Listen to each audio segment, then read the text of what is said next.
All right. Good afternoon, everyone. Thank you so much. Let me sit down properly then.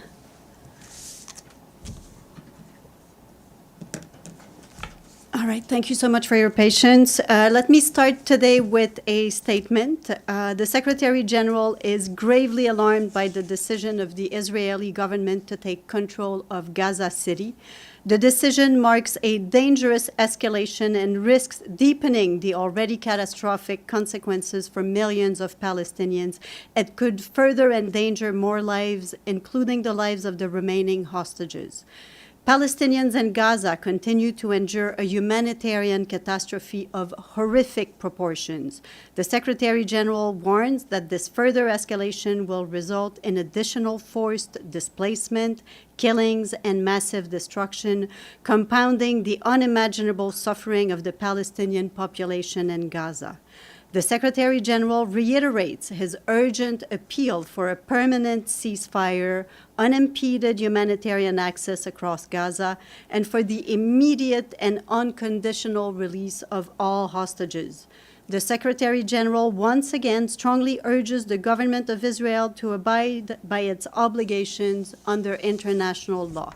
He recalls that the International Court of Justice, in its advisory opinion of 19 July 2024, declared that the State of Israel is under an obligation to cease immediately all new settlement activities and to evacuate all settlers from the occupied Palestinian territory and to bring to an end its unlawful presence in the occupied Palestinian territory, which encompasses Gaza and the West Bank, including East Jerusalem, as rapidly as possible. There will be no sustainable solution to this conflict without an end to this unlawful occupation and the achievement of a viable two-state solution. Gaza is and must remain an integral part of a Palestinian state. Let me now move to the humanitarian situation in the Gaza Strip. Our colleagues at the Office for the Coordination of Humanitarian Affairs report that civilians are facing mounting challenges amid ongoing hostilities, displacement, and further destruction.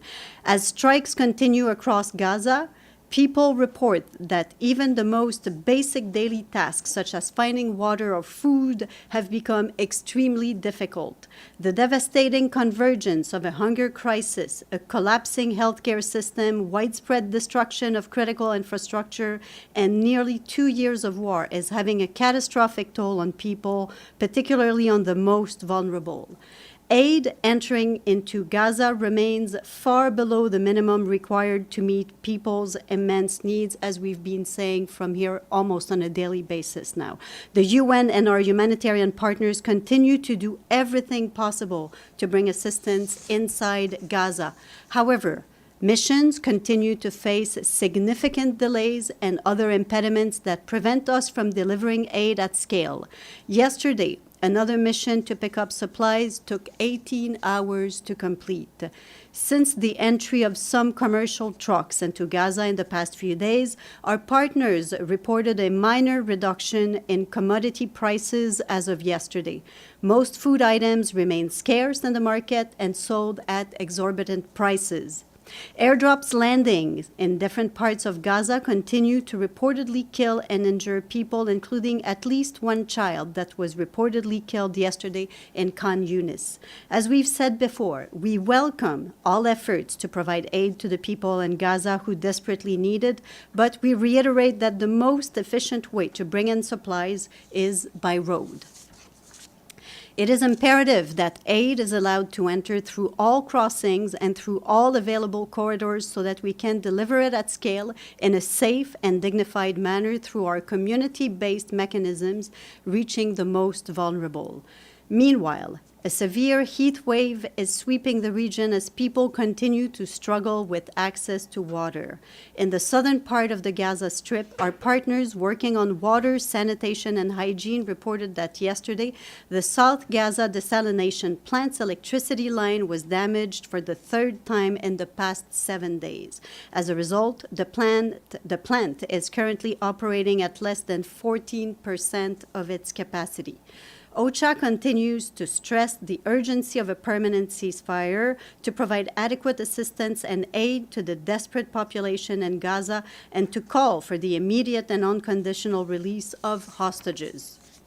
Now turning to Ukraine, the Office for the Coordination of Humanitarian Affairs says that dozens of civilians were killed and more than 200 others were injured in hostilities this week. Oh, sorry about that.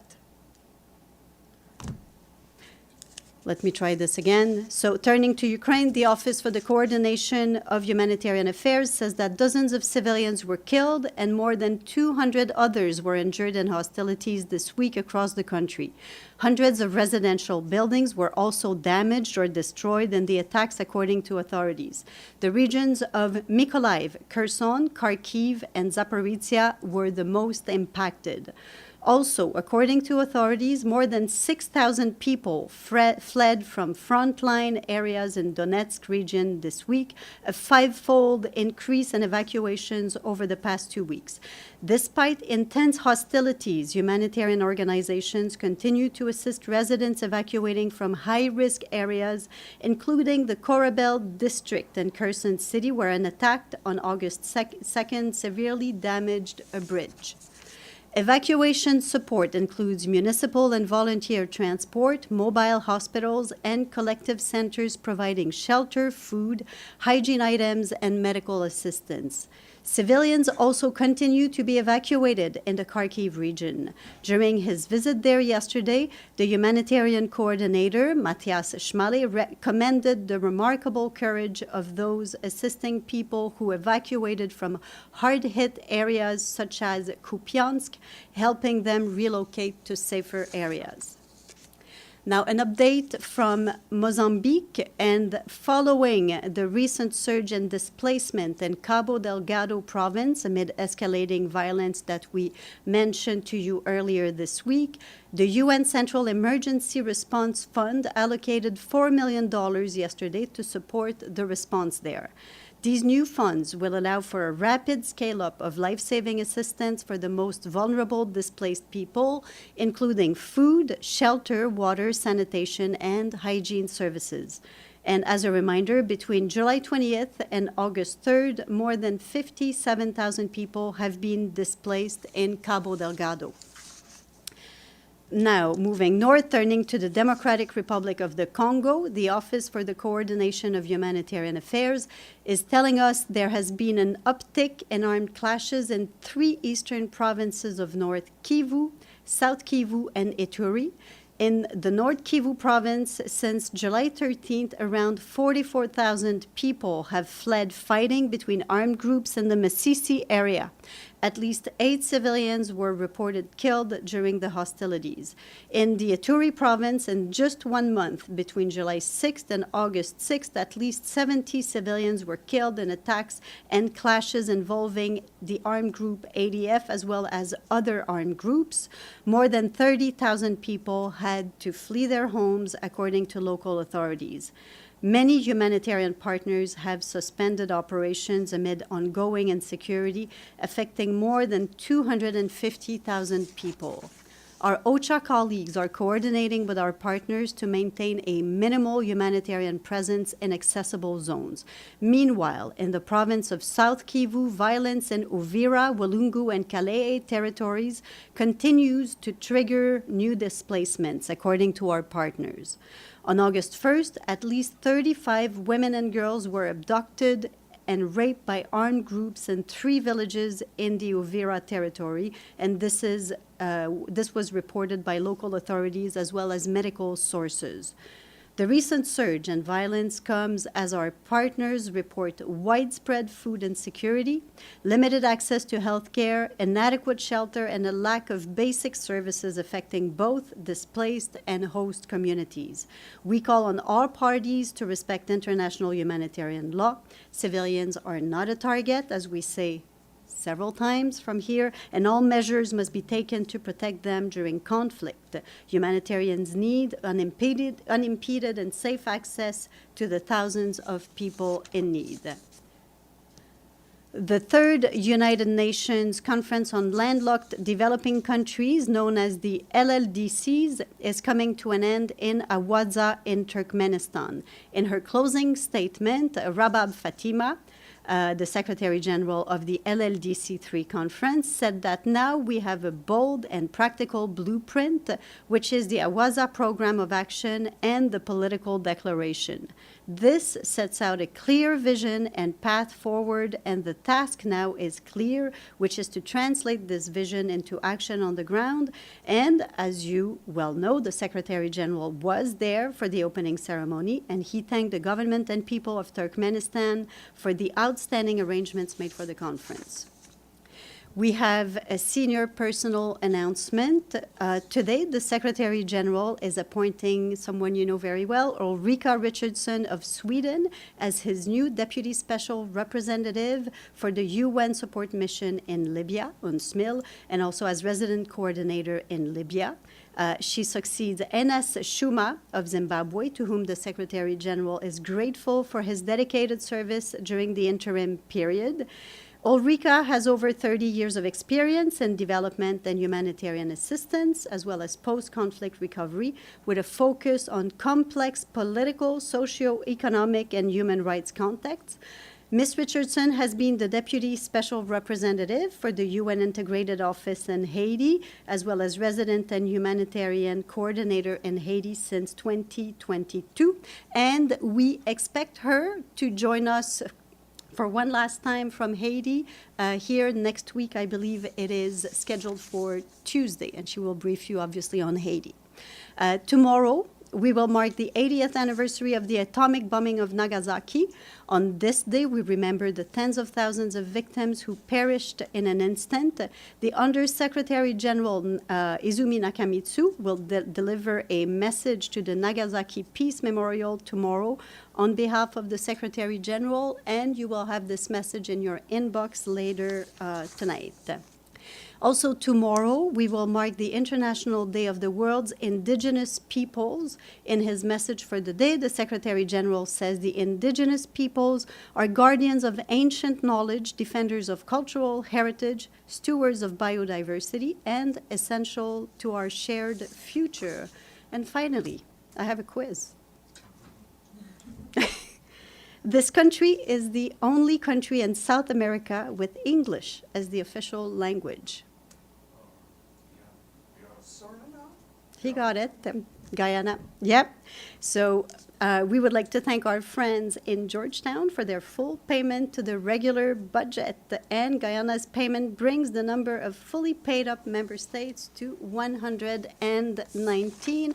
And I think, Gabriel, you won the first question, if you have a question. Why not? Can you remind us, thank you, Stephanie, can you remind us on the UN's current posture in Gaza City in terms of personnel at all? I know we've discussed this in the past, but can you refresh us on that given the latest developments? So we do have some personnel there. I would have to get back to you to get you the exact numbers of who is there and how many. Let me get back to you on that. I should have had that for you, but I don't have that precise information. But we'll get back to you on that shortly. No problem. And I know this is all very new about Netanyahu's decision and Israel's decision to possibly take over Gaza City. But as of right now, from the Secretary General's standpoint, is the UN planning to leave Gaza City with any presence at all? I don't believe so.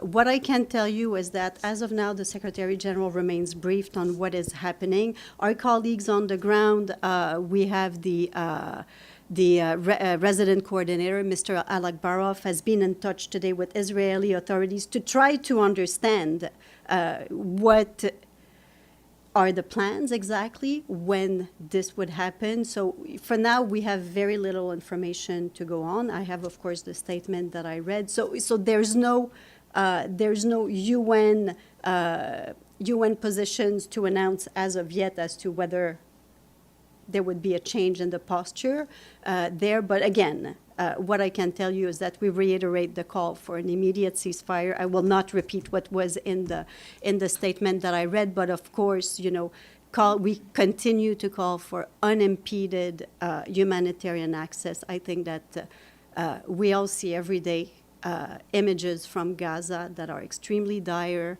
We all see how great the needs are. We cannot, people of Gaza, the hostages, I think nobody there can endure more hardships, more misery. So we continue to call for unimpeded humanitarian access. When the Secretary General said we need an ocean of humanitarian access, this is really needed today more than ever. I have Edie, and then I will go around. Thank you, Stephanie. There are reports that UN officials have met with officials from the Gaza Humanitarian Foundation. Can you confirm this? And if so, what was the UN's aim in this meeting?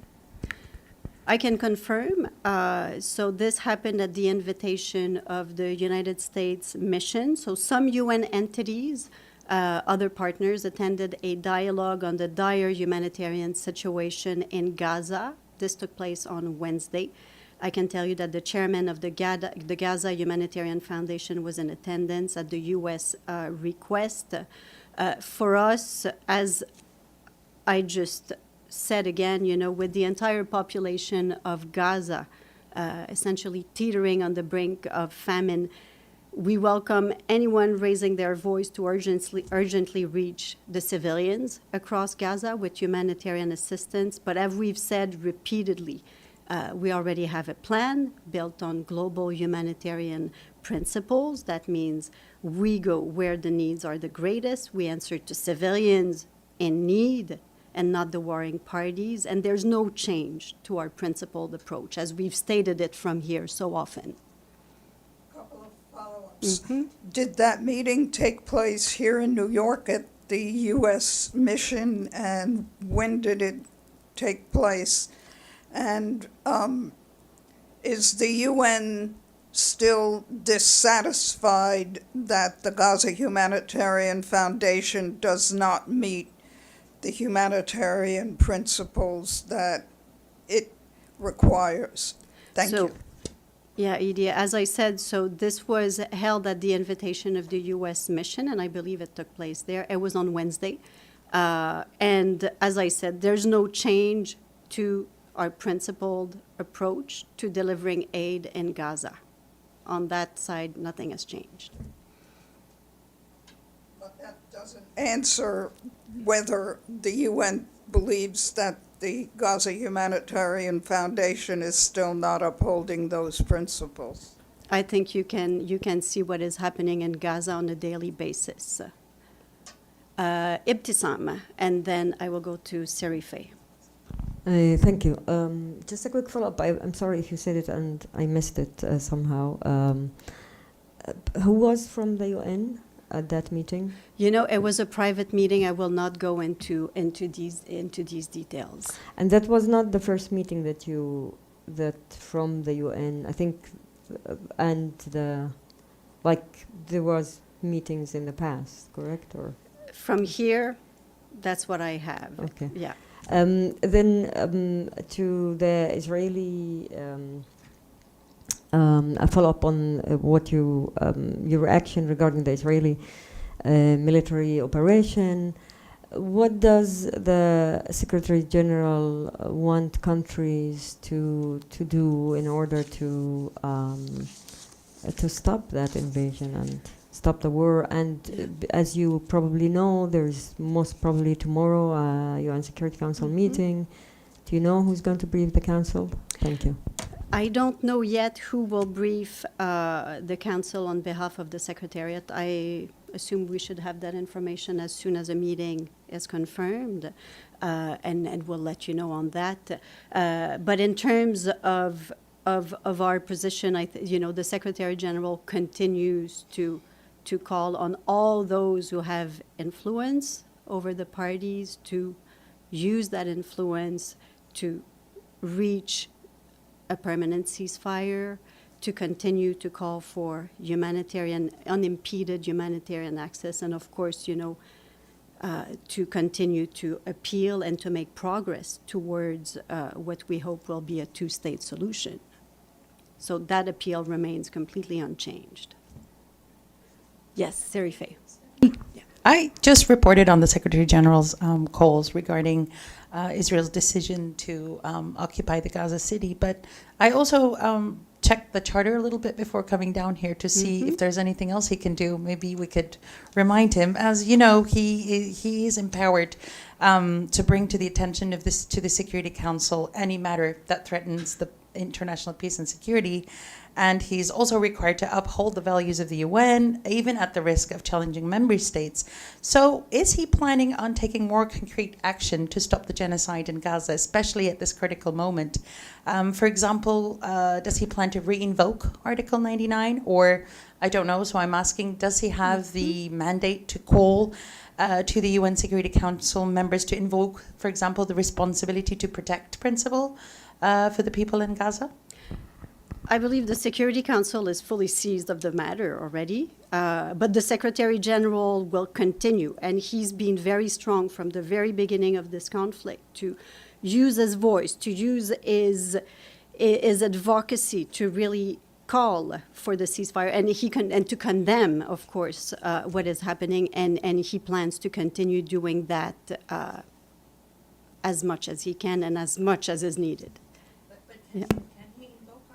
Can he invoke Article 99 again? I know he's done it once, but is it possible to do that again, just to basically, I don't know, maybe symbolically draw more attention to how critical the situation is there right now?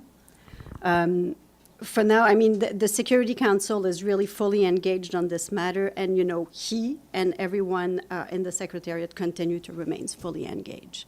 Mourad, and then I'll go to you, and then... Thank you, Stephanie. Israel is using the word control of Gaza instead of occupy. Does this make any difference in terms of its obligations as an occupying authorities? Well, as far as international law is concerned, Gaza is occupied. So to us, what we...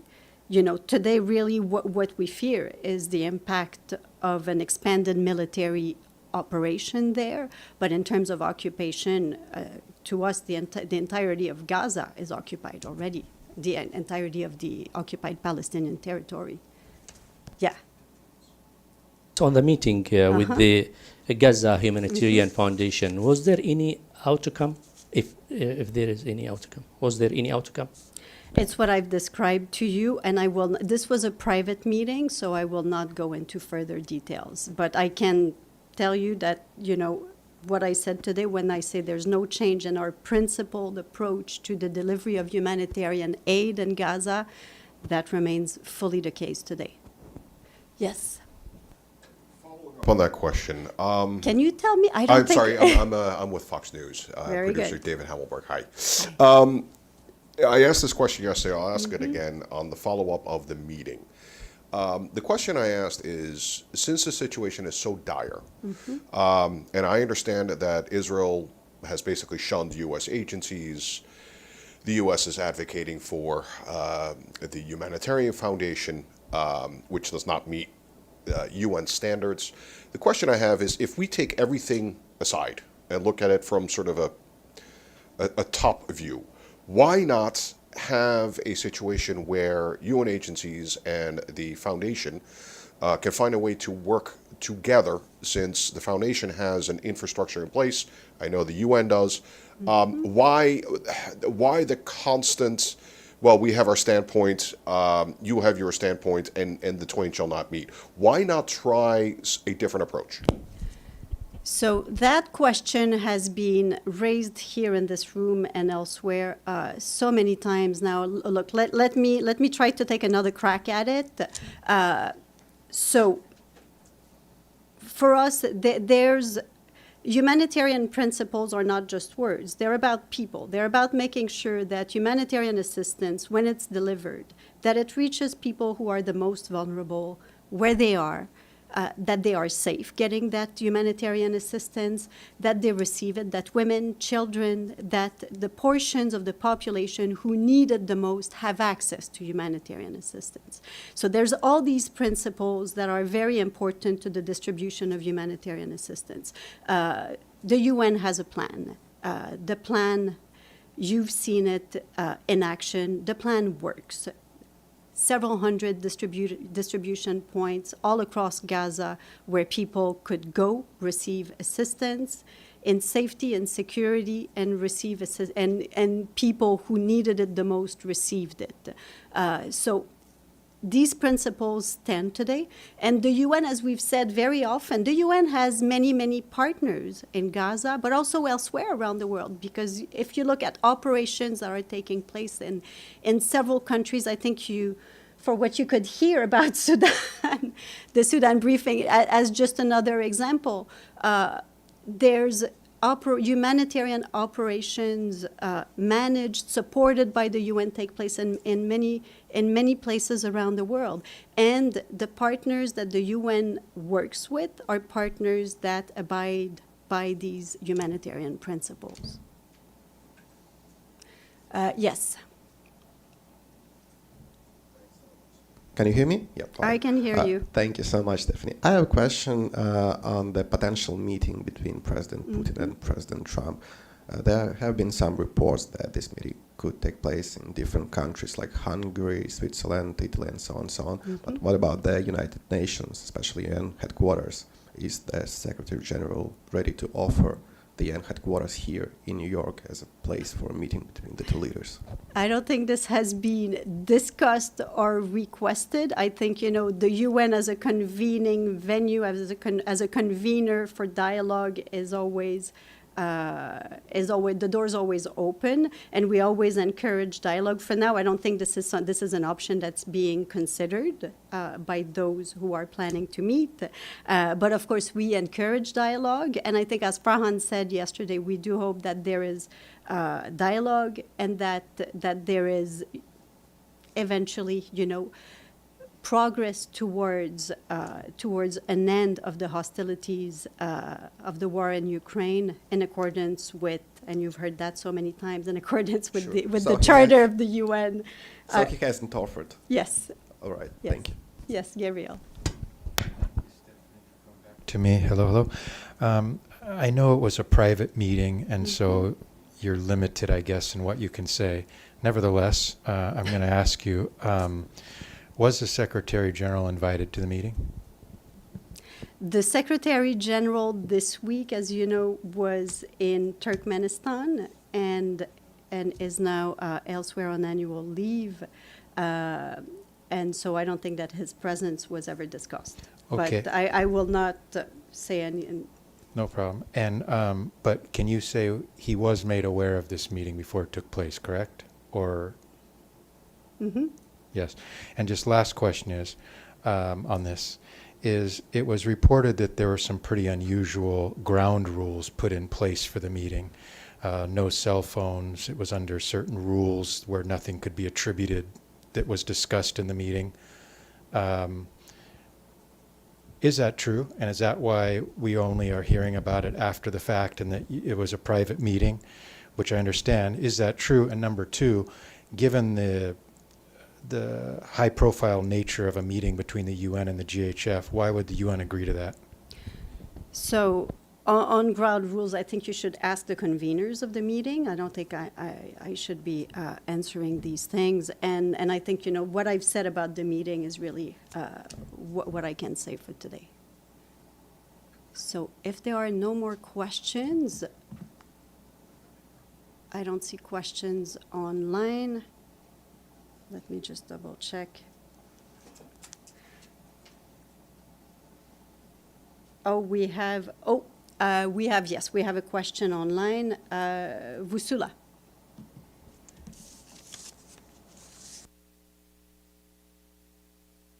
Can you hear me? Stephanie.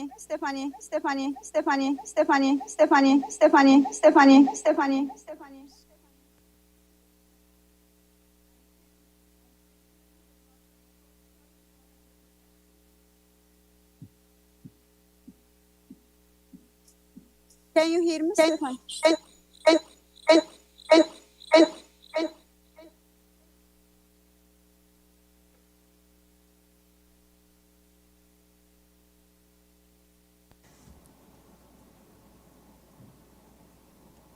I have a feeling that you will have to reach out to me separately because I cannot. Why don't reach out to me separately because we really cannot hear you. There's huge problems today with the Zoom in the room. I'm so sorry. So let's do that. Apologies, and give me a call, Voussula. Thank you so much, everyone. Thank you. Thank you.